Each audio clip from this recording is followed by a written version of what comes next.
Aunt Jenny, so nice of you to take me to karate practice today. My pleasure, Nathan. Always happy to help. Your parents are really busy. Yes, they are. Last week, they missed my soccer game. The week before that, they totally forgot I had a violin recital. I had to call a Uber to take me. Sorry to hear that. But I need a break from studying for my exam anyways. And I am always glad to see you. By the way, how is medical school? What grade are you in?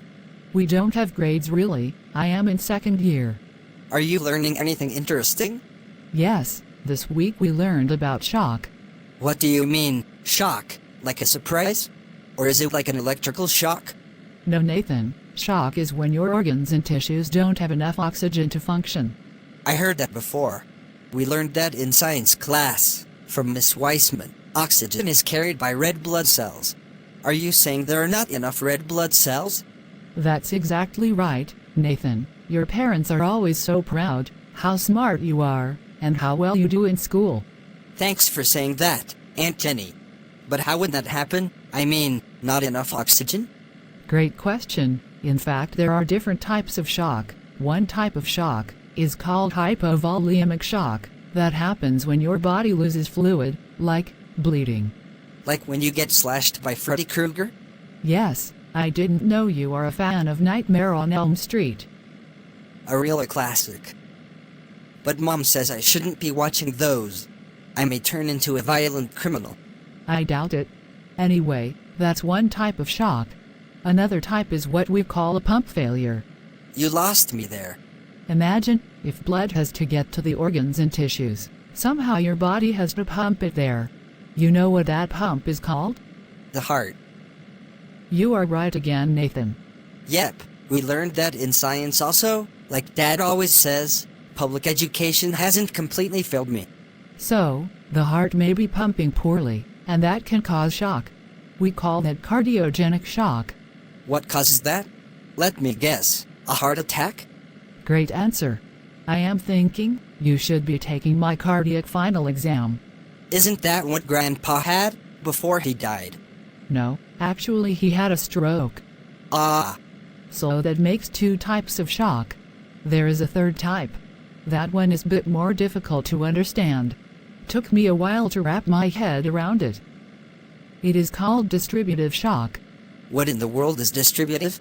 It turns out, in order to get enough oxygen to the organs and tissues, you need enough blood, you need a strong heart, and all the blood vessels, big and small, have to work properly. I don't get it. Say, if you have a big farm, and you are trying to water all the crops on the farm, the rice, the corn, the apple trees. Dad sometimes talks about owning a big farm. I don't mind living on a farm. Yes, on a farm, you need a big water tank and a pump to pump out the water. If there is no water in the tank, it's like having not enough blood, like hypovolemic shock, and if the pump doesn't work, it is like cardiogenic shock. I understand. Then you still need to get the water to the right crops, the right amount. You have big pipes, small pipes, long pipes, short pipes, rigid pipes, flexible pipes, all designed to work together to get the right amount of the water to each plant.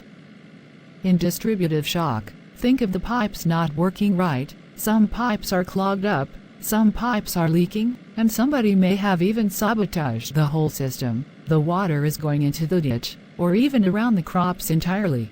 In other words, the water is not correctly distributed. Now I get it. But how would that happen? The one example is when you have a serious infection.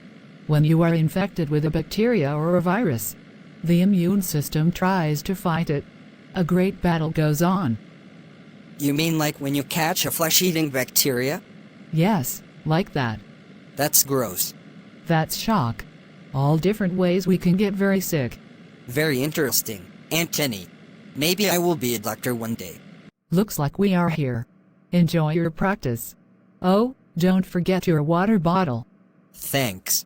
Good luck on your test.